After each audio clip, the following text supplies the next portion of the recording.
Hello, hello everybody. I'll just adjust my camera because it's looking at the ceiling. That's a bit better.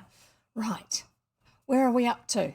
Puck of Pook's Hill. We've finished with the Centurion up on the wall, that's Hadrian's wall, and the winged hats and their contentions with them. The winged hats were the Northmen, Norse, what we would think of as the Vikings, I would guess. And then the next chapter we had last time was Howler the Draft. He was probably a draftsman. He was doing designs for buildings, and he was also learning a little bit about not being arrogant, about fitting in with other people, but also just being smart about how you do some things when you're dealing with some people.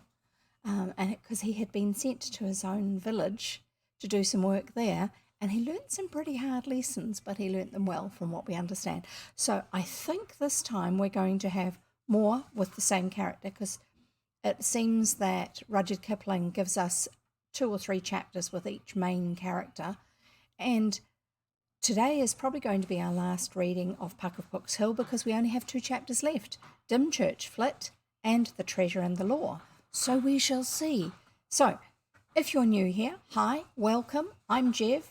I live in New Zealand, also known by the nickname NZ because of the way we say our Zs. I read old-fashioned books, primarily ones that I've read before. There are also books that my parents have read and my grandparents have read. So I'm very, very familiar with older style storytelling and also the meanings of some words. I generally don't chat while I'm reading, although I will chat in the chapter breaks, but I will interrupt myself to explain a word that I think most people don't understand, and I try not to do it if I think that the author is going to explain something to us. But occasionally it's just like, well, I know what this means, and I know it's not really a modern usage of the word or a modern word, and most people don't understand it. So let's get going. Have you got something to drink to keep you hydrated, something to snack on, and somewhere comfortable to sit, and maybe, just maybe, a pencil and some paper to take notes of things you want to find out a little bit more about. Sometimes it's looking up places on the map, sometimes it's looking up words and their uses or little bits of history, because this story is based on a lot of history and a lot of made up, all smooshed together. Let's get started. Puck of Pook's Hill by Rudyard Kipling. Chapter number whatever, it's not in this book, Dymchurch Flit, Dymchurch, and flit, Flit, like flittering away. The Bee Boy's Song. Each chapter seems to start with a song or a poem. The Bee Boy's Song. Bees, bees, hark to your bees, hide from your neighbours as much as you please, but all that has happened to us you must tell, or else we will give you no honey to sell. A maiden in her glory upon her wedding day must tell her bees the story, or else they'll fly away, die away, dwindle down and leave you. But if you don't deceive your bees will not deceive you. Marriage, birth or burying, news across the seas, all you're sad or merry in, you must tell the bees. Tell 'em coming in and out, where the fanners fan, 'cause the bees are just about as curious as a man. Don't you wait where trees are, when the lightnings play, nor don't you hate where bees are, or else they'll pine away, dwine away, anything to leave you. But if you never grieve your bees'll never grieve you. And I'm going to interrupt already. We had reference in one of our previous stories, linnets and valerians, to people who were honouring their bees. I wonder if the idea came from reading Puck of Pook's Hill and this poem, or if this poem is about something that is part of English history and mythology anyway, and they're both referencing it. That's something interesting to find out. Let's carry on with the story. Dymchurch Flit. Just as dusk, a soft September rain, We'll start that again. Just at dusk, a soft September rain began to fall on the hop pickers. The mothers wheeled the bouncing perambulators out of the gardens. Bins were put away and tally books made up. The young couple strolled home, 2 to each umbrella, and the single men walked behind them, laughing, Dan and Una, those are our main story people, who Puck is telling history of England to. Dan and Una, who had been picking after their lessons, marched off to roast potatoes at the oast house, where old Hobden, with blue-eyed Bess, his lurcher dog, lived all the month through, drying the hops. They settled themselves as usual on the sack-strewn cot in front of the fires, and when Hobden drew up the shutter, stared as usual at the flameless bed of coals, spouting its heat up the dark well of the old-fashioned roundel. Slowly he cracked off a few fresh pieces of coal, packed them with fingers that never flinched, exactly where they would do the most. Slowly he reached behind him till Dan tilted the potatoes into his iron scoop of a hand. Carefully he arranged them round the fire, then stood for a moment, back against the glare. As he closed the shutter, the oast house seemed dark before the day's end, and he lit the candle in the lanthorn. The children liked all these things because they knew them so well. So, oast house. An oast house is where you dry, or roast maybe, I'm not sure, your hops so that they can be used for brewing. They are one of the principal flavours in beers, apparently. And Kent and East Sussex used to have a lot of oast houses. They're often, the building itself may be round and it will have a conical roof, so that's the circular thing that's shaped like a triangle when you look straight at it. And then it has a funny little angular piece out the top, which the wind catches and turns it away from it because it's trailing in the wind, and it has an opening in it which lets the heat and the moisture from the hops out of the tower. So that's an oast house, and they used to be quite common, and there were oast houses at Bateman's, so maybe that's where the author got the idea from. We'll carry on. Sorry for the interruption. The bee boy, Hobden's son, who is not quite right in his head, though he can do anything with bees, slipped in like a shadow. They only guessed it when Bess's stump tail wagged against them. A big voice began singing outside in the drizzle. Old Mother Ladenwood had nigh 12 months been dead. She heard the hops were doing well and then popped up her head. There can't be two people made to holler like that, cried old Hobden, wheeling round. For, says he, the boys I've picked with when I was young and fair, they're bound to be at hopping, and I'm... A man showed at the doorway. Well, well, they do say hoppin' will draw the very deadest, and now I be left them. You, Tom? Tom Shoesmith? Hobden lowered his lantern. Layers of horn used for the shutters on it, so you get a bit of light going through, but the flame is contained so it doesn't get blown out, but it's less of a risk in dry places. You're a hem of a time making your mind to do it, Ralph. The stranger strode in, 3 full inches taller than Hobden, a grey-whiskered, brown-faced giant with clear blue eyes. They shook hands, and the children could hear the hard palms of their hands rasp together. You ain't lost none of your grip, said Hobden. Was it 30 or 40 year back you broke my head at Peasmarsh Fair? Only 30, and no odds 'tween us regarding heads neither. You had it back of me with a hop pole. How did we get home that night? Swimming? Same way the pheasant come into Gubbs's pocket, by a little luck, and a deal of conjuring. Old Hobden laughed in his deep chest.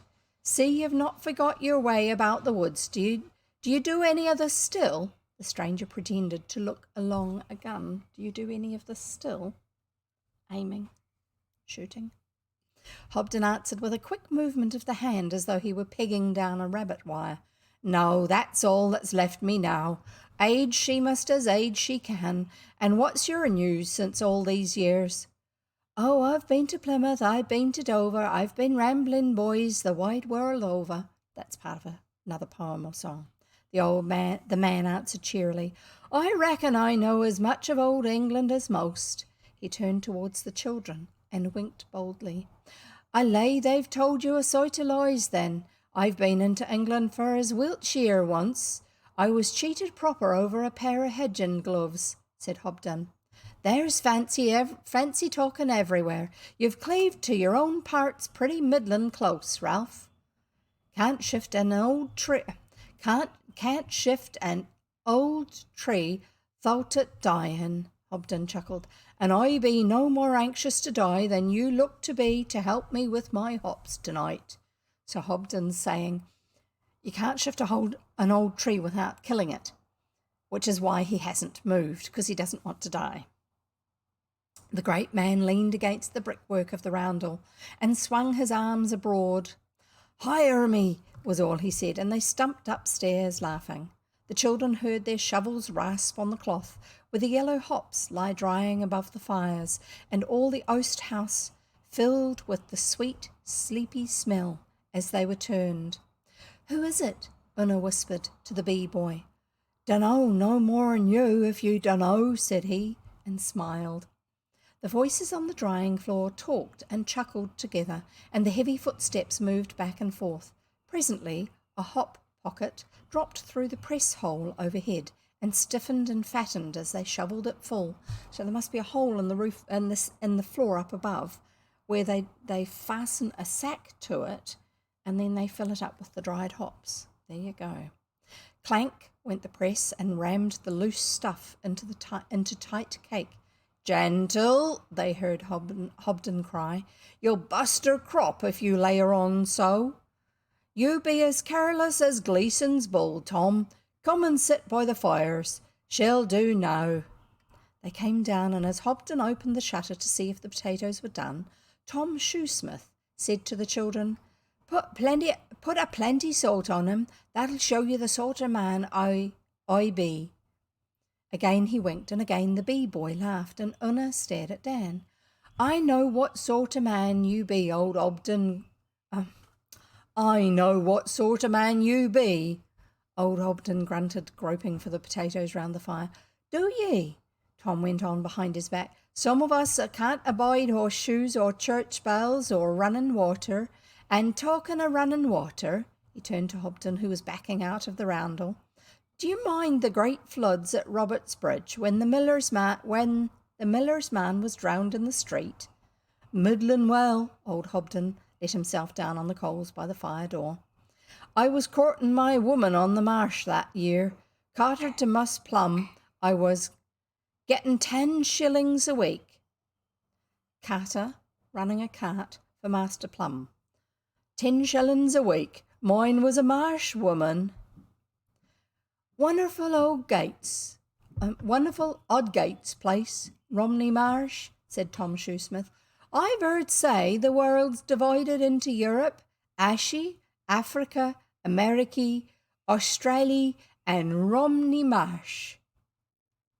Asia's probably Asia. The marsh folk think so, said Hobden.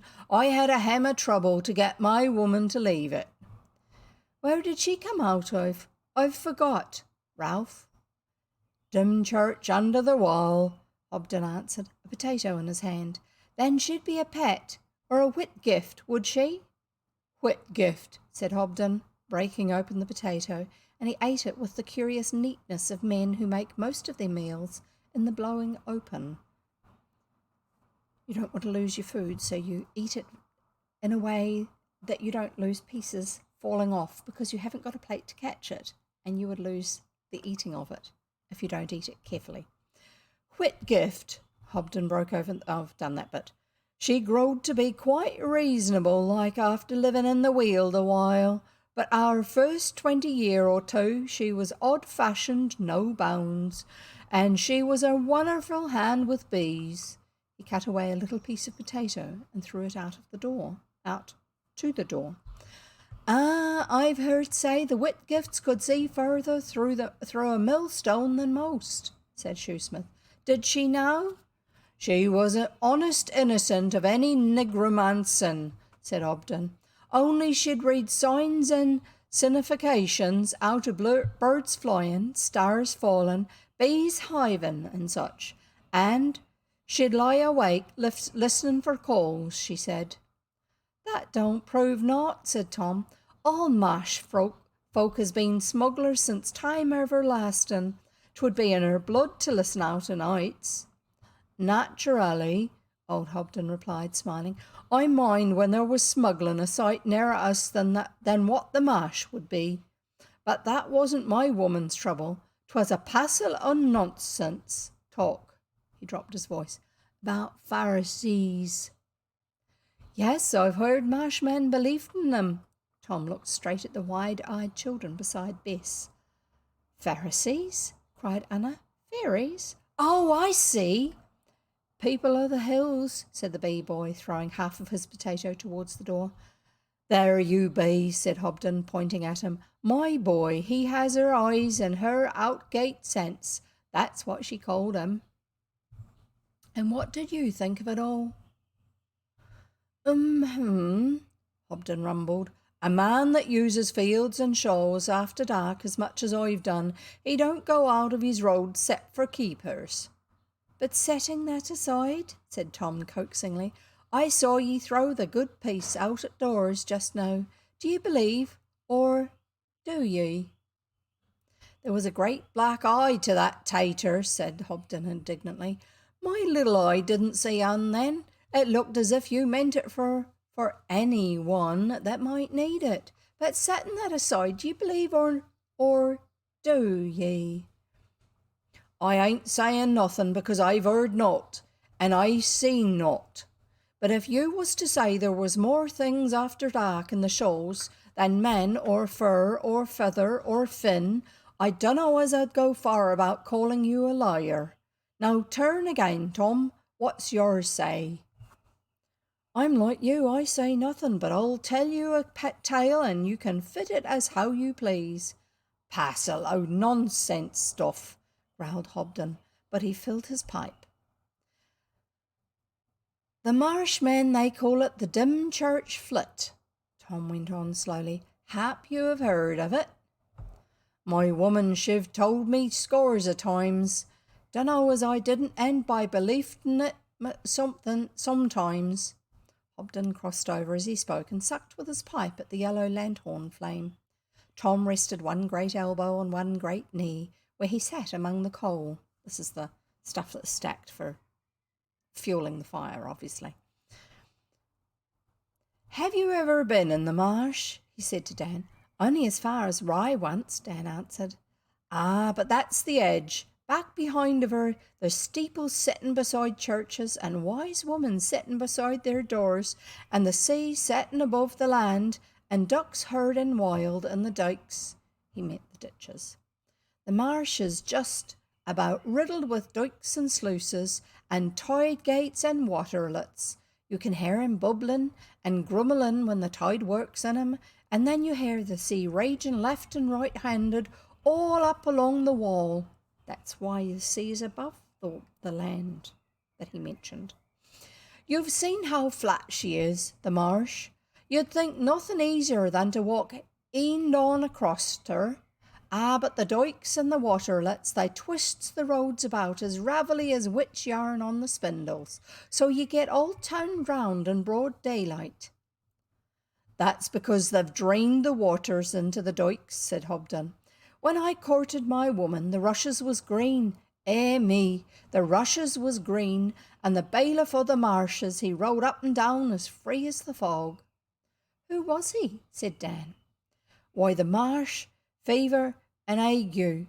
He've clapped me on the shoulder once or twice till I shook proper, but now the draining off of the waters have done away with the fevers, so they make a joke like that bailiff of the marshes broke his neck in a dike. Wonderful place for bees and ducks 'tis too. And old, said Tom. Flesh and blood have been there since time everlasting beyond. Well now, speaking among yourselves, the marshmen say that from time everlasting beyond, the Pharisees favoured the marsh above the rest of old England. I lay the marshmen ought to know. They've been out after dark, father and son, smuggling some of things or t'other. Ever since wool grew on sheep's backs, they say there was always a middlin' few Pharisees to be seen on the marsh. Impudent as rabbits they was.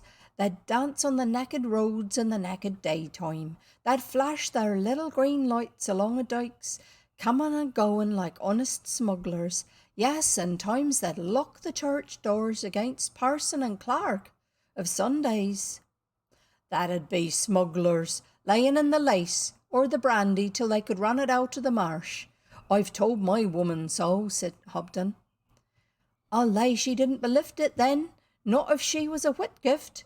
A wonderful choice place for Pharisees, the marsh, by all accounts, till Queen Bess's father he come in with his reformatories. Would that be an act of Parliament, like? Hobden asked. Surely. Can't do nothing in old England without act warranting summons. He got his act allowed him, and they say Queen Bess's father, he used the parish churches sometimes shameful, just about tore the gizzards out of, I don't know many, some folk in England they held within, but some they saw it different, and it ended in him taking sides and burning each other no bounds, according to which side was top, time being. That terrified the Pharisees, for goodwill among flesh and blood is meat and drink to him, and ill will is poison. Same as bees, said the bee boy. Bees won't stay in a house where there's hating. True, said Tom. This reformatories terrified the Pharisees, same as the reaper going round a last stand of wheat terrifies rabbits. They packed into the marsh from all parts, and they says, fair or foul, we must flit out of this, for merry England's done with, and we're reckoned among the images. Did they all see it that way? Said Hobden. All but one that was called Robin, if you've heard of him. What are you laughing at? Tom turned to Dan. The Pharisees' trouble didn't tetch Robin, because he'd cleave middling close to people like. No more he never meant to go out of old England, not he, so he was sent messaging for help among flesh and blood, but flesh and blood must always think of their own concerns, and Robin couldn't get through at him, you see. They thought it was tide echoes off the marsh. What did the Pharisees want? Una asked. A boat, to be sure. Their little wings would no more cross channel than so many tired butterflies, and a boat and crew they desired to sail him over to France, while yet a while folks hadn't tore down the images. They couldn't abide cruel Canterbury bells ringing to Bulverhithe for more poor men and women to be burned, for believing in fairies and witchcraft, nor the king's proud messenger riding through the land giving orders to tear down the images. They couldn't abide it no shape, nor yet they couldn't get their boat and crew to flit by without leave and goodwill from flesh and blood.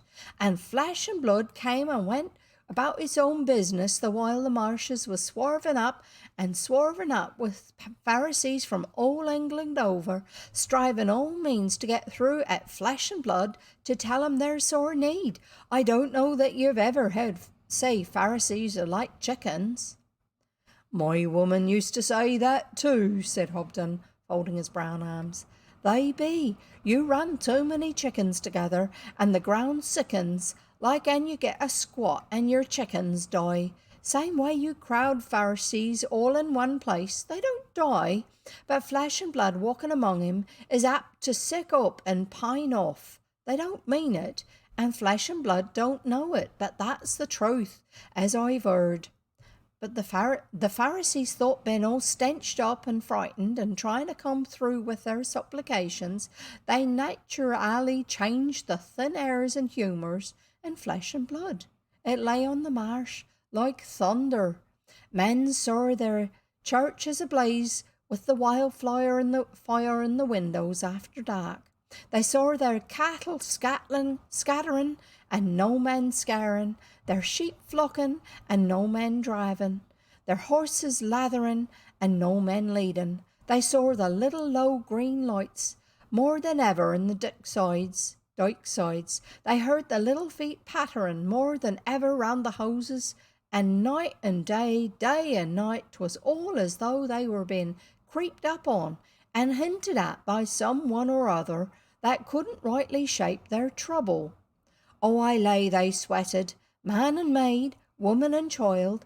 Their nature done him no service all the weeks while the marsh was swarving up with Pharisees, but they was flesh and blood, and marsh men before all. They reckoned the signs signified trouble for the marsh, or that the sea 'ud rear up against Dymchurch wall, and they'd be drowned like old Winchelsea, or that the plague was coming. So they looked for the meaning in the sea, or in the clouds, far and high up. They never thought to look at knee-high where they'd see naught. Sorry, I do need a drink.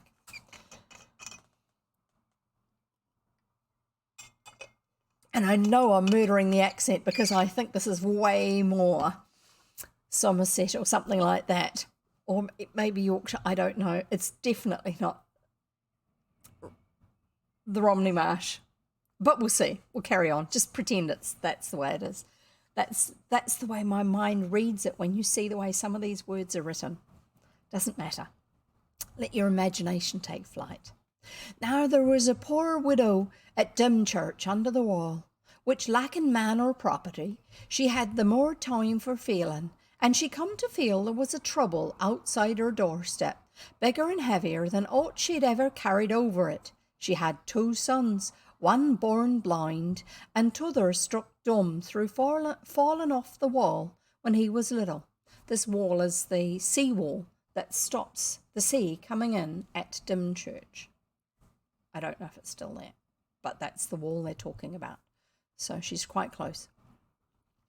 They was men grown, but not wage earning, because of their disabilities, and she worked for 'em, keeping bees and answering questions. What sort of questions? Said Dan. Like where lost things might be found, and what to put about a crooked baby's neck, and how to join parted sweethearts. She felt the trouble on the marsh, same as eels feel thunder. She was a wise woman. My woman was wonderful. What was wonderful, weather wise too, said Hobden. I've seen her brish sparks like off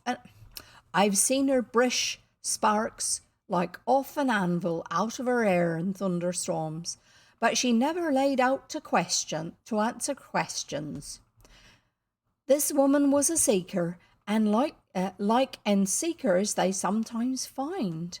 One night while she lay abed, hot and aching, there come a dream, and tapped at her winder, and Widow Whitgift, it said, Widow Whitgift.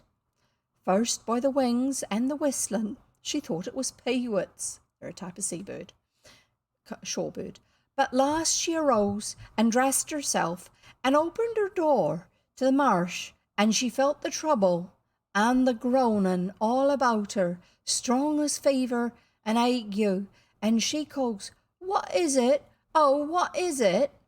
Then 'twas all like the frogs in the dikes peeping, then 'twas all like the reeds in the dikes clip-clapping, and then the great tide wave rumbled along the wall, and she couldn't hear proper. 3 times she called, and 3 times the tide wave did her down, but she catched the quiet between, and she cries out, What is the trouble on the marsh that's been lying down with my heart and arising with my body on this month gone? She felt a little hand lay hold on her gown hem, and she stooped to pull o' that little hand. Tom Shoesmith spread his huge fist before the fire and smiled at it as he went on.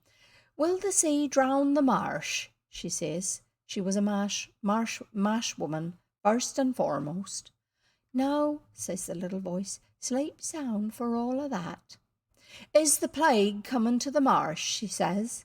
Them was all the ills she knowed. No, sleep sound for all o' that, says Robin. She turned round, half mindful to go in, but the little voices grieve that shrill and sorrowful. She turns back and she cries, If it is not a trouble of flesh and blood, what can I do? The Pharisees cried out upon her from all round to fetch them a boat to sail to France and come back no more. There's a boat on the wall, she says, but I can't push it down to the sea, nor sail it. when 'tis there. Lend us your sons, said all the Pharisees. Give him leave and goodwill to sail it for us, mother, oh mother. One's dumb and t'other's blind, she says, but all the dearer me for that, and you'll lose 'em in the big sea.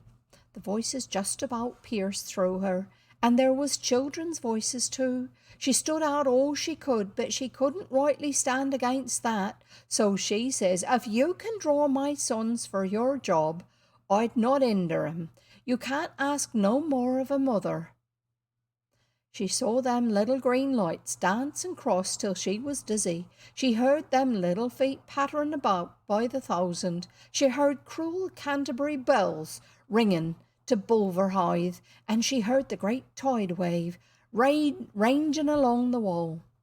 That was while the Pharisees was working a dream to wake her two sons asleep, and while she bit on her fingers, she saw them two she'd bore come out and pass her with never a word.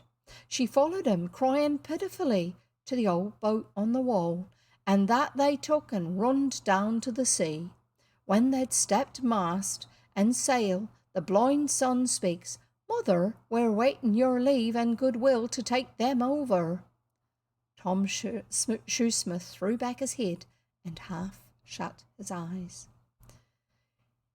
Me, he said, she was a fine, valiant woman, that the widow Whitgift. She stood twisting the ends of her long hair over her fingers, and she shook like a poplar, making up her mind. The Pharisees all about her, they hushed their children from crying, and they waited dumb still. She was all their dependence. Thought her leave and goodwill they could not pass, for she was the mother. She might be giving up her sons. That's what they've recognised. Much as the fairy people might be having to, are trying to protect their children, she wants to protect her own. So she shook like an apple tree, making up her mind. Last she drives the word past her teeth, and go, she says, go with my leave and goodwill. Then I saw, then they say, she had to brace back, same as if she was wading in tide water, for the Pharisees just about flowed past her down the beach to the boat, a done a many of them, with their wives and children and valuables, all escaping out of cruel old England. Silver you could hear chinking, and little bundles hove down dunt on the bottom boards, and passels of little swords and shields rackling, and little fingers and toes scratching on the boat side to board her when the two sons pushed her off. That boat she sunk lower and lower, but all the widow could see in it was her boys moving hampered like to get at the tackle. Up sail they did, and away they went, deep as a rye barge, away into the offshore mists, and the widow Whitgift, she sat down and eased her grief till morning light. Easing her grief, she wept. Understandably. She's just let the fairy people take her sons. I never heard she was all alone, said Hobden. I remember now, the one called Robin, he stayed with her, they tell. She was all too grievous to listen to his promises. She should have made her bargain beforehand. I allus told my woman so, Hobden cried. No, she loaned her sons for a pure love loan, being, as she sensed the trouble on the marshes, and was simple good willing to ease it. Tom laughed softly. She done that. Yes, she done that. From Hythe to Bulverhythe, fretty man and maid, ailing woman and wailing child, they took the advantage of the change in the thin airs just about as soon as the Pharisees flitted. Folks came out fresh and shining all over the marsh, like snails after wet, and that while the widow Whitgift sat grieving on the wall. She might have believed us. She might have trusted her sons would be sent back. She fushed no bones when their boat came in after 3 days. And of course the sons were both quite cured, said Una. No, that would have been out of nature. She got 'em back as she sent 'em. The blind man, he hadn't seen naught of anything, and the dumb man naturally couldn't say aught of what he'd seen. I reckon that was why the Pharisees pitched on him for the fairy job. But what did Robin promise the widow? No.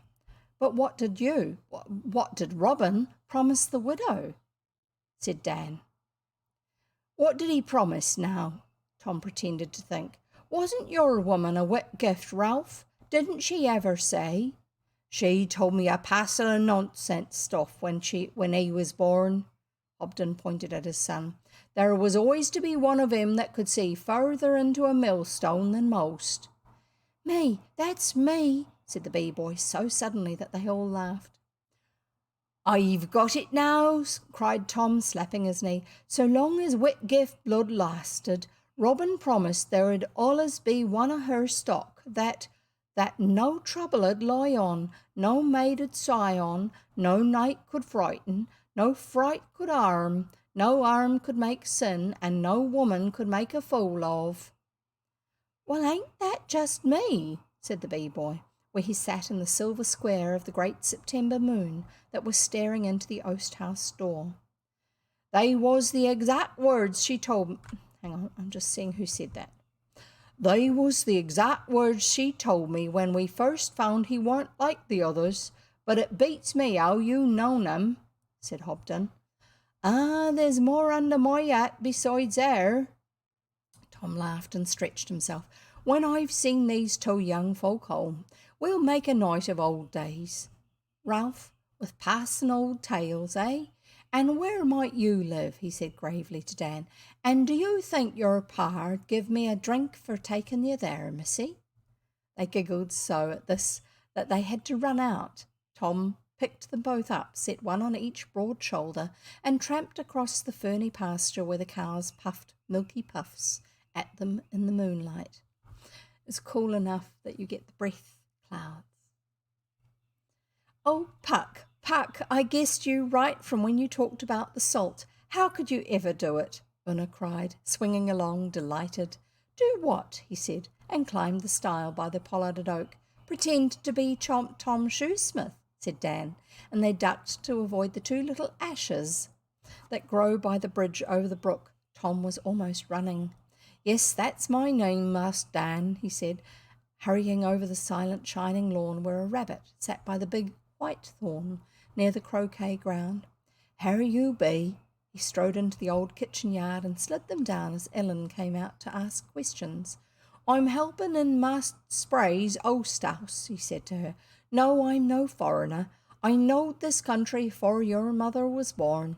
And yes, it's dry work, oastin', miss. Thank you. Ellen went to get a jug, and the children went in, magicked once more by oak, ash, and whitethorn. Thorn. And that's the end of the chapter, but here's the end of the chapter song or poem. A 3-part song. I'm just in love with all these three, the weald and the marsh and the down country. Nor I don't know which I love the most, the weald or the marsh or the white chalk coast. I've buried my heart in a ferny hill, twixt a little low shore and a great high gill. Oh, hop vine yeller and wood smoke blue, I reckon you'll keep her middling true. I've loosed my mind for to out and run on a marsh that was old when kings begun. Oh, Romney Level and Brenzett reeds, I reckon you know what my mind needs. I've given my soul to the South Down grass, and sheep bells tinkled where you pass. Oh, furl and ditchling and sails at sea, I reckon you keep my soul for me. And that's the end of that chapter. And I shall have a drink. And might be a good idea for you too. If you haven't got your drink of water, go and get it now. Or whatever you're drinking today. I've already had my coffee. I do hope the next one has not quite so much accent in it. We'll see. Anyway. Park of Pook's Hill. 1 chapter to go, and then we've finished. What story or what book are we going to read after this? It won't be Rewards and Fairies, which is the sequel. We will take a break and read something else. I'm going to look at my library here on my tablet. Yes, for those who aren't sure, I use a first generation iPad mini. and it still works for reading books because I'm using the inbuilt app for reading books. It's called My Books. The tablet's so old you can't get updates for it anymore, so you can't install newer apps. I've uninstalled all the extras that were on it, but it still keeps things like My Books and Safari and other things like that because it's part of the operating system and things that the operating system came with, which is wonderful because I can go to Project Gutenberg, which is a website where they have public domain books, and download them and read them to you, and it opens them up in the My Books app. Great. It's a good way to get books if you want books to read, old books. There's adults books and there's children's books. I mainly look at the children's section. They're a lot more interesting, I think. I think and then I try and remember what books I've read when I was growing up or what authors I remember. We've had some really interesting ones, haven't we? The Treasure of the Isle of Mist. I bet most of you had never, ever heard of that one before. And if you want to hear it, go to my YouTube channel, which I'm going to type in for you. I shall just mute my microphone for a minute because my YouTube, my keyboard is really loud when I type. So I'm just going to mute it while I type.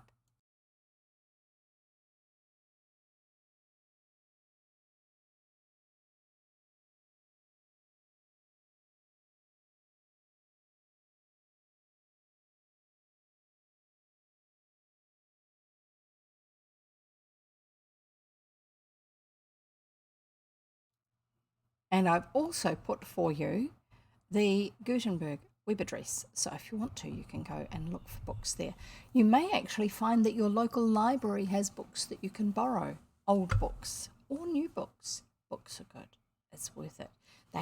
They stretch your mind. They stretch your capacity to understand because they help you to get inside someone else's perception and see the world through their eyes, which helps us to grow inside ourselves. It's wonderful. Books are a really good way to grow. I'm just having a quick look here and seeing if there's anything here that might be worth me reading next. Hang on a minute. We've had The Wind in the Willows. I can't read that one. We've had Princess and Curdy. Can't read that one. I might read one that's written by a New Zealand author called Edith Howes. Howes. Just seeing if I can find any others by her. I know there's two particular ones I'd like to read, which I don't have on here at the moment. Anyway, doesn't matter. For now, we are just going to carry on reading Puck of Pook's Hill and complete the last chapter. So here we go. Puck of Pook's Hill by Rudyard Kipling. And we are reading the last chapter, which is called The Treasure and the Law. You ready? I hope you've got somewhere comfortable to sit. I forgot to tell you that before, but you have enough brains to figure that one out for yourself. But I'm giving you permission anyway. The Treasure and the Law, Song of the Fifth River. Fifth River. When first by Eden tree the four great rivers ran, to each was appointed a man, her prince and ruler to be. But after this was ordained, the ancient legends tell, there came dark Israel, for whom no river remained. Then he that is wholly just said to him, fling on the ground a handful of yellow dust, and a fifth great river shall run, mightier than these four, in secret the earth around, and her secret evermore shall be shown to thee and thy race. So it was said and done, and deep in the veins of earth, and fed by 1,000 springs that comfort the marketplace. Or sap the power of kings, the fifth great river had birth, even as it was foretold, the secret river of gold. And Israel laid down his sceptre and his crown to brood on that river bank, where the waters flashed and sank, and burrowed in earth and fell, and bided a season below, for reason that none might know, save only Israel. He is the Lord of the last, the fifth most wonderful, flood. He hears her thunder past, and her song is in his blood. He can foresay she will fall, for he knows which fountain dries, behind which desert belt, 1,000 leagues to the south. He can foresay she will rise, he knows what far snows melt, along that mountain wall, 1,000 leagues to the north. He snuffs the coming drought, as he snuffs the coming rain. He knows what each will bring forth, and turns it to his gain. A prince without a sword, a ruler without a throne. Israel follows his quest, in every land a guest, of many lands a lord.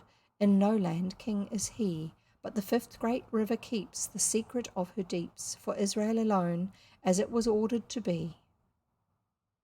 And that's the end of the poem. I find that one slightly puzzling. Don't ask me to explain it. I can't. We shall carry on with the story. What was it called? Go on. This is a test. The Treasure and the Law. This chapter is called The Treasure and the Law. Now it was the first... no, it wasn't. Now it was the third week in November, and the woods rang with the noise of pheasant shooting.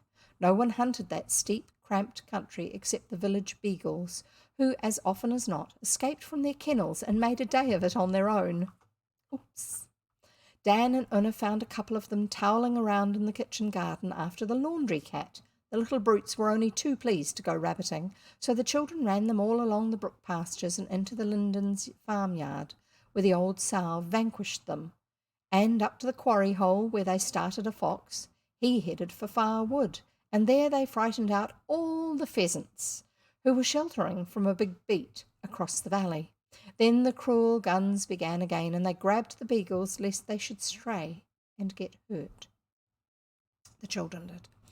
I wouldn't be a pheasant in November for a lot, Dan panted as he caught Folly by the neck. Why did you laugh that horrid way? I didn't, said Una, sitting on Flora, the fat lady dog. Oh, look, the silly birds are going back to their own woods instead of ours, where they would be safe. Safe till it pleased you to kill them. An old man, so tall he was almost a giant, stepped from behind the clump of hollies by Volaterrae. The children jumped and the dogs dropped like setters. He wore a sweeping gown of dark, thick stuff, lined and edged with a yellowish fur, and he bowed a bent-down bow that made them feel both proud and ashamed. Then he looked at them steadily, and they stared back without doubt or fear. You are not afraid, he said, running his hands through his splendid grey beard. Not afraid that those men yonder, he jerked his head towards the incessant pop, pop of the guns from the lower woods, will do you hurt? Well, Dan liked to be accurate, especially when he was shy. Old Hobbd, a friend of mine, told me that one of the beaters got peppered last week. Hit in the leg, I mean. You see, Mr. Meyer will fire at rabbits, but he gave Waxy Garnet a quid, sovereign, I mean, and Waxy told Hobden he'd have stood both barrels for half the money.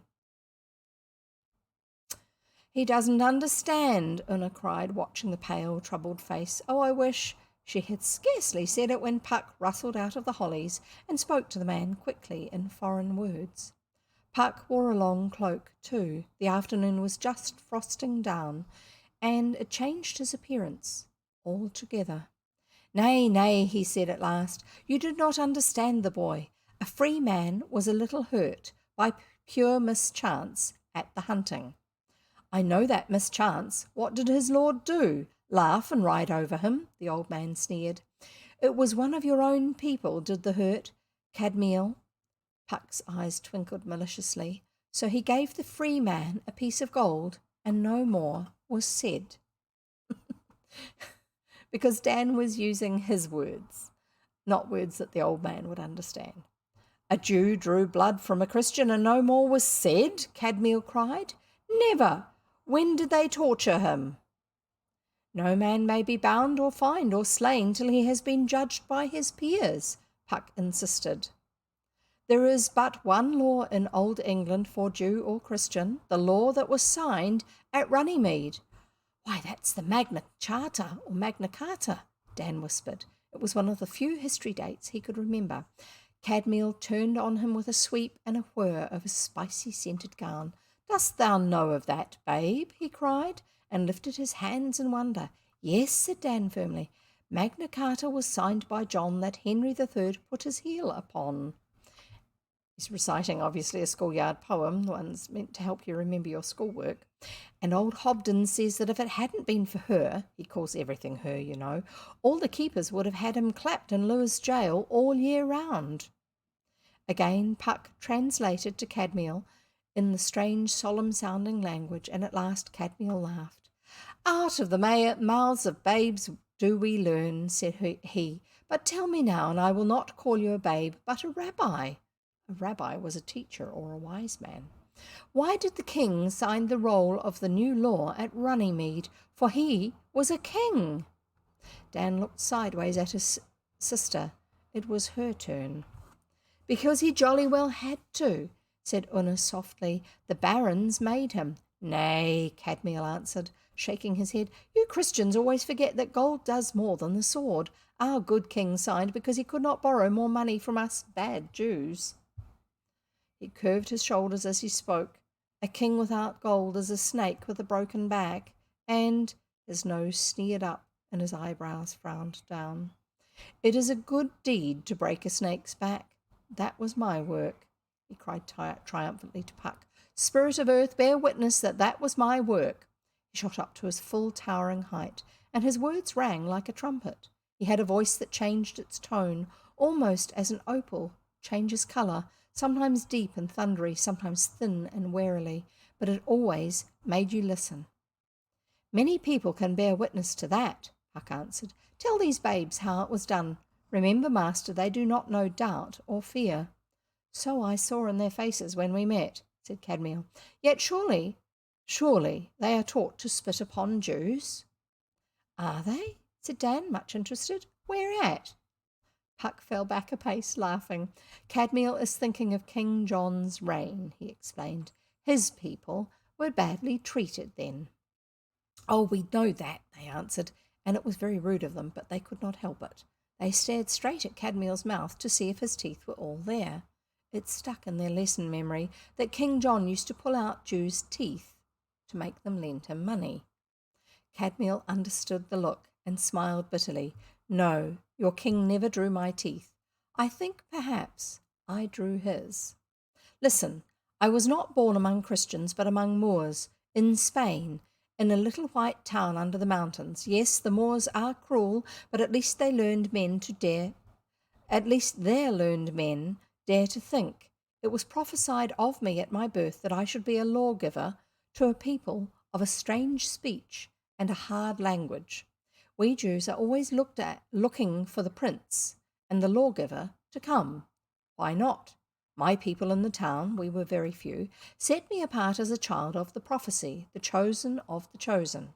We Jews dream so many dreams. You would never guess it to see us slink about the rubbish heaps in our quarter, but at the day's end, doors shut, candles lit, aha, then we become the chosen again.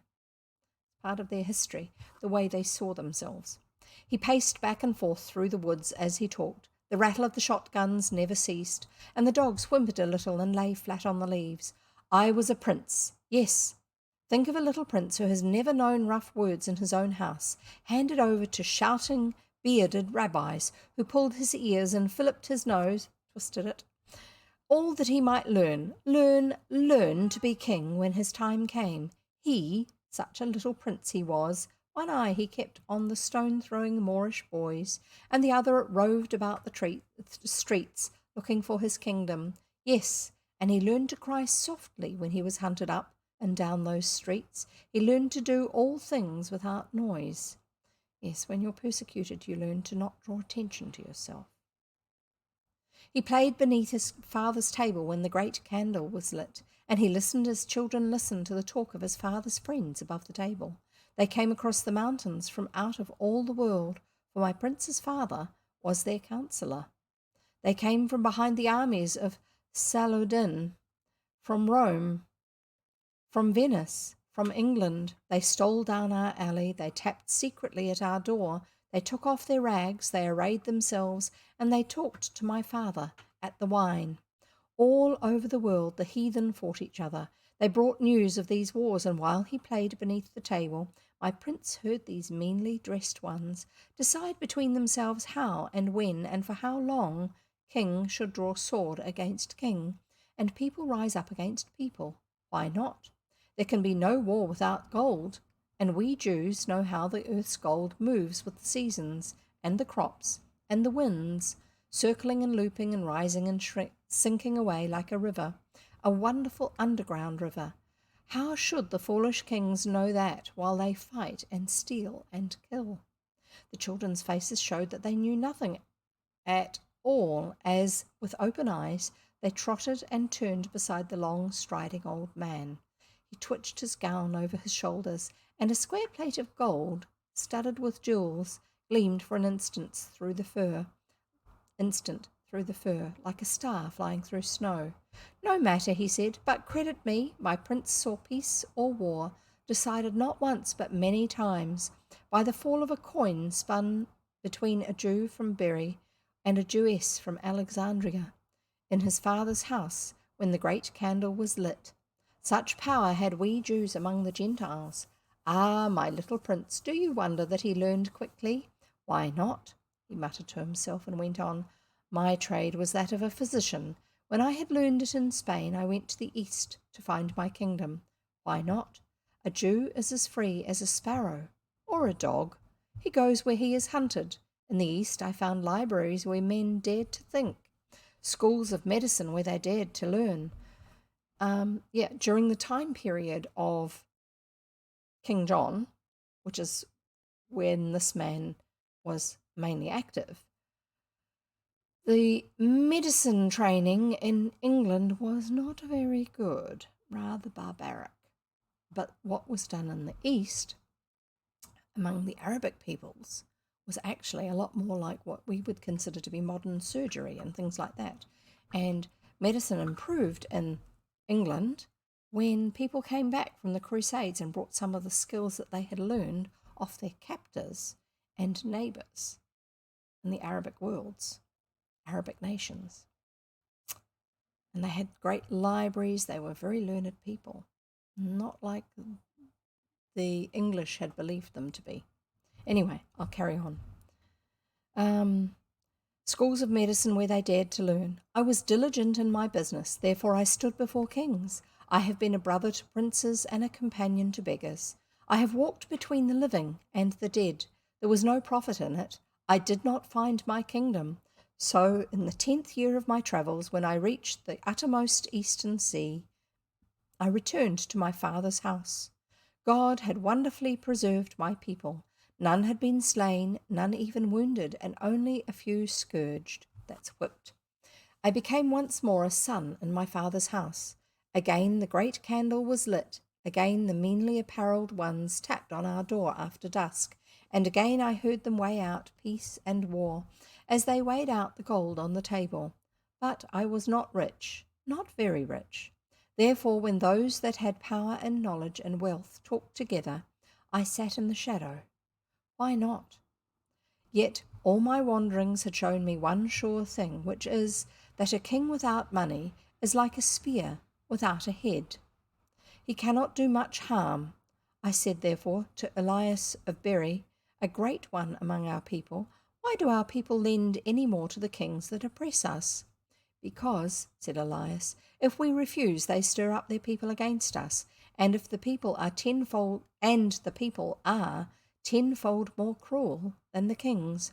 If thou doubtest, come with me to Bury in England, and live as I live. I saw my mother's face across the candle flame, and I said, I will come with thee to Bury. Maybe my kingdom shall be there. So I sailed with Elias to the darkness and the cruelty of Bury in England, where there are no learned men. How can a man be wise if he hate? At Bury I kept his accounts for Elias, and I saw men kill Jews there by the tower. No, none laid hands on Elias. He lent money to the king, and the king's favour was about him. A king will not take the life so long as there is any gold. This king, yes, John, oppressed his people bitterly because they would not give him money. Yet his land was a good land. If he had only given it rest, he might have cropped it as a Christian crops his beard.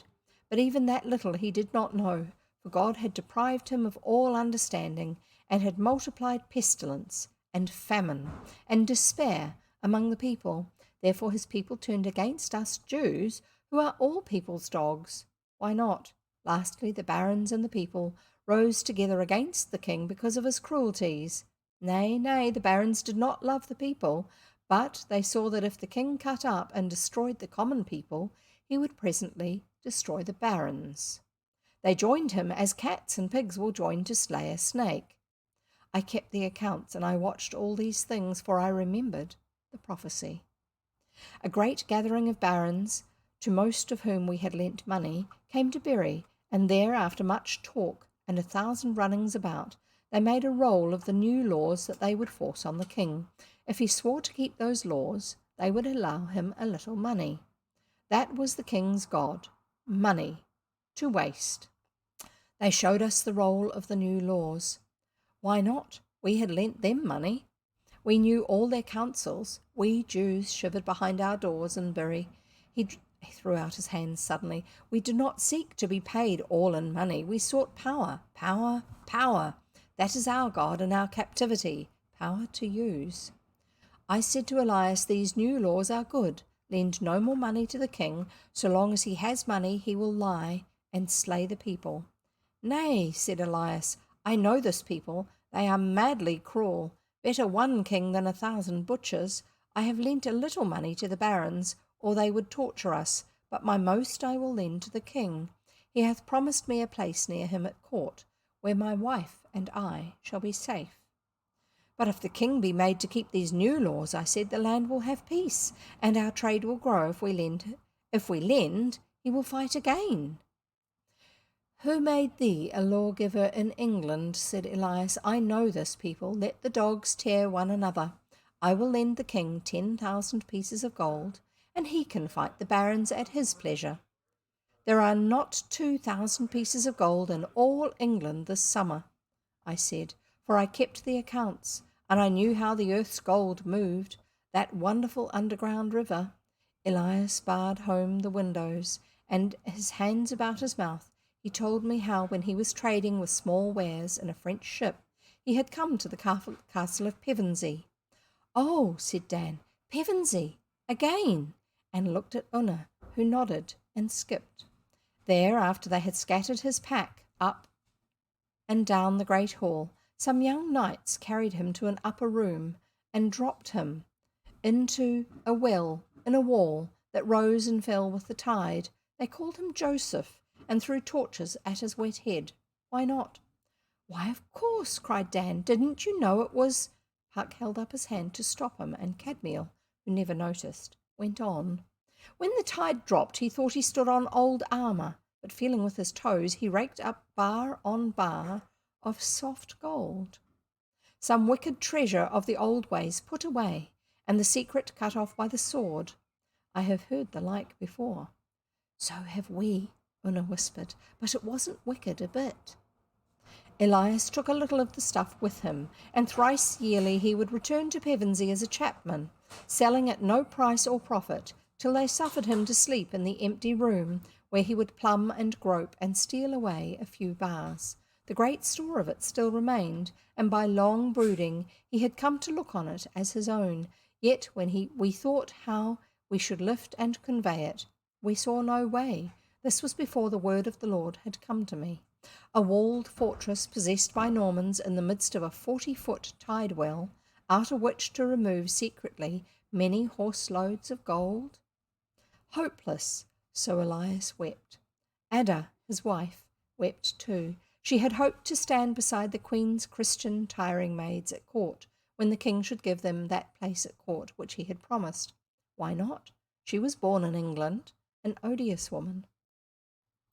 The present evil to us was that Elias, out of his strong folly, had, as it were, promised the king that he would arm him with more gold. Wherefore the king in his camp stopped his ears against the barons and the people. Wherefore men died daily. Ada so desired her place at court, she besought Elias to tell the king where the treasure lay, that the king might take it by force, and they would trust in his gratitude. Why not? This Elias refused to do, for he looked on the gold as his own. They quarrelled, and they wept at the evening meal, and late in the night came one Langton, a priest, almost learned, to borrow more money of the barons. Elias and Ada went to their chamber. Cadmiel laughed scornfully in his beard. The shots across the valley stopped as the shooting party changed their ground for the last beat. So it was I, not Elias, he went on quietly, that made terms with Langton touching the 40th of the new laws. What terms? Said Puck quickly. The 40th of the Great Charter says, to none will we sell, refuse, or delay right or justice. True, but the barons had written first, to no free man. It cost me 200 broad pieces of gold to change those narrow words. Langton, the priest, understood. Jew though thou art, said he, the change is just, and if ever Christian and Jew came to be equal in England, thy people may thank thee. Then he went out stealthily, as men do who deal with Israel by night. I think he spent my gift upon his altar. Why not? I have spoken with Langton. He was such a man as I might have been if we Jews had been a people, but yet in many things a child. I heard Elias and Ada above stairs quarrel, and knowing the woman was the stronger, I saw that Elias would tell the king of the gold, and that the king would continue in his stubbornness. Therefore I saw that the gold must be put away from the reach of any man. Of a sudden the word of the Lord came to me, saying, The morning is come, O thou that dwellest in the land. Cadmiel halted, all black against the pale green sky beyond the wood, a huge robed figure like the Moses in the picture Bible. I rose, I went out, and I shut the door on the house of foolishness. The woman looked from the window and whispered, I have prevailed upon my husband to tell the king. I answered, There is no need. The Lord is with me.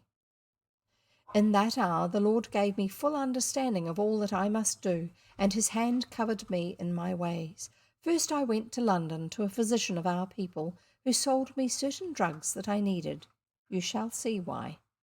Thence I went swiftly to Pevensey. Men fought all round me, for there were neither rulers nor judges in the abominable land. Yet when I walked by them, they cried out that I was one Ahasuerus, a Jew, condemned, as they believed, to live forever, and they fled from me every ways. Thus the Lord saved me for my work, and at Pevensey I bought me a little boat and moored it on the mud beneath the marsh gate of the castle. That also God showed me. He was as calm as though he was speaking of some stranger, and his voice filled the little bare wood with rolling music. I cast, his hand went to his breast, and again the strange jewel gleamed. I cast the drugs which I had prepared into the common well of the castle. Nay, I did no harm. The more we physicians know, the less we do. Only the fool says, I dare. I caused a blotched and itching rash to break out upon their skins, but I knew it would fade in 15 days. I did not stretch out my hand against their life. They in the castle thought it was the plague, and they ran out, taking with them their very dogs. A Christian physician, seeing that I was a Jew and a stranger, vowed that I had brought the sickness from London. This was the one time I have ever heard a Christian leech speak. A Christian leech, common nickname for a doctor, speak truth of any disease. Whereupon the people beat me, but a merciful woman said, Do not kill him now. Push him into our castle with his plague, and if, as he says, it will abate on the 15th day, we can kill him then. Why not? They drove me across the drawbridge of the castle and fled back to their booths. Thus I came to be alone with the treasure. But did you know this was all going to happen just right? Said Una.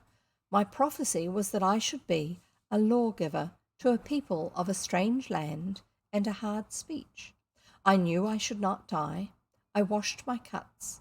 I found the tide well in the wall, and from Sabbath to Sabbath I dove and dug there in that empty, Christian-smelling fortress. I spoiled the Egyptians. If only they had known, I drew up many good loads of gold, which I loaded by night into my boat. There had been gold dust too, but that had been washed out by the tides. because the bags would have rotted. "Didn't you ever wonder who had put it there?" said Dan, stealing a glance at Puck's calm, dark face under the hood of his gown. Puck shook his head and pursed his lips. "Often, for the gold was new to me," Cadmiel replied. "I know the golds. I can judge them in the dark, but this was heavier and redder than any we dealt in. Perhaps it was the very gold of Parvaim. Eh? Why not? It went to my heart to heave it onto the mud, but I saw well that if evil thing remained, or if even the hope of finding it remained, the king would not sign the new laws, and the land would perish." "Oh, marvel," said Puck beneath his breath, rustling in the dead leaves. "When the boat was loaded, I washed my hands 7 times and pared beneath my nails, for I would not keep one grain. I went out by the little gate where the castle's refuse is thrown. I dared not hoist sail lest men should see me, but the Lord commanded the tide to bear me carefully, and I was far from land before morning." "Weren't you afraid?" said Una. "Why, there were no Christians in the boat. At sunrise I made my prayer and cast the gold, all that gold, into the deep sea." "A king's ransom? No, the ransom of a people. When I had loosed hold of the last bar, the Lord commanded the tide to return me to a haven at the mouth of a river, and thence I walked across a wilderness to Lewis, where I have brethren. They opened the door to me, and they say, I had not eaten for 2 days. They say that I fell across the threshold crying, I have sunk an army with horsemen in the sea." "But you hadn't," said Una. "Oh yes, I see. You meant that King John might have spent it on that." "Even so," said Cadmiel. The firing broke out again close behind them. The pheasants poured over the top of a belt of 4 tall firs. They could see young Mr. Meyer in his new yellow gaiters, very busy and excited at the end of the line, and they could hear the thud of the falling birds. "But what did Elias of Bury do?" Puck demanded. "He had promised money to the king." Cadmiel smiled grimly. "I sent him word from London that the Lord was on my side. When he heard that the plague had broken out in Pevensey and that a Jew had been thrust into the castle to cure it, he understood my word was true. He and Ada hurried to Lewis and asked me for an accounting. He still looked on the gold as his own. I told him where I had laid it, and I gave them full leave to pick it up. Well, the curses of a fool and the dust of a journey are 2 things no wise man can escape. But I pitied Elias. The king was wroth with him because he could not lend. The barons were wroth too because they heard that he would have lent to the king, and Ada was wroth with him because she was an odious woman. They took ship from Lewis to Spain. That was wise. And you? Did you see the signing of the law at Runnymede?" said Puck, as Cadmiel laughed noiselessly. "Nay, who am I to meddle with things too high for me? I returned to Bury and lent money to the autumn crops. Why not?" There was a crackle overhead. A cock pheasant that had sheared aside after being hit spattered down almost on top of them, driving up the dry leaves like a shell. Flora and Folly threw themselves at it. The children rushed forward, and when they had beaten them off and smoothed down the plumage, Cadmiel had disappeared. "Well," said Puck calmly, "what did you think of it? Welland gave the sword gave the treasure, and the treasure gave the law. It's as natural as an oak growing." "I don't understand. Didn't he know it was Sir Richard's old treasure?" said Dan. "And why did Sir Richard and brother Hugh leave it lying about? And, never mind," said Una politely. "He'll let us come and go and look and know another time, won't you, Puck?" "Another time, maybe," said Puck.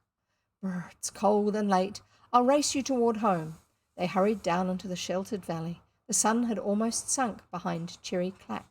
The trodden ground by the cattle gates was freezing at the edges, and the new waked north wind blew the night on them from over the hills. They picked up their feet and flew across the browned pastures, and when they halted, panting in the steam of their own breath, the dead leaves whirled up behind them. There was oak and ash and thorn enough in that year-end shower to magic away 1,000 memories. So they trotted to the brook at the bottom of the lawn, wondering why Flora and Folly had missed the quarry hole fox. Old Hobden was just finishing some hedge work. They saw his white smock glimmer in the twilight where he faggoted the rubbish. "Winter he's come, I reckon, Master Dan," he said. "Hard times now till Heffel cuckoo fair. Yes, we'll all be glad to see the old woman let the cuckoo out of the basket for to start lawful spring in England." They heard a crash and a stamp and a splash of water, as though a heavy old cow were crossing almost under their noses. Hobden ran forward angrily to the ford. "Gleeson's bull again, playing Robin all over the farm. Oh, look, Master Dan, his great footmark as big as a trencher, no bounds to his impudence. He might count himself to be a man, or somebody." A voice on the other side of the brook boomed. "I wonder who his cloak would turn when Puck has led him round, or where those walking fires would burn." Then the children went in, singing "Farewell, rewards and fairies" at the top of their voices.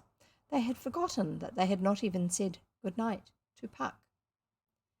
And here's the last song of the book. The Children's Song.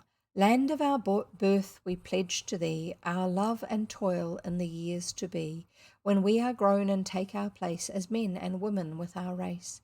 Father in heaven who lovest all, O help thy children when they call, that they may build from age to age an undefiled heritage. Teach us to bear the yoke in youth with steadfastness and careful truth, that in our time thy grace may give the truth whereby the nations live.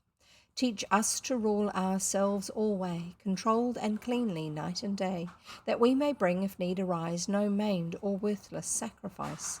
Teach us to look in all our ends on thee for judge and not our friends, that we with thee may walk uncowed by fear or favour of the crowd. Teach us the strength that cannot seek by deed or thought to hurt the weak, that under thee we may possess man's strength to comfort man's distress. Teach us delight in simple things and mirth that has no bitter springs, forgiveness free of evil done, and love to all men neath the sun.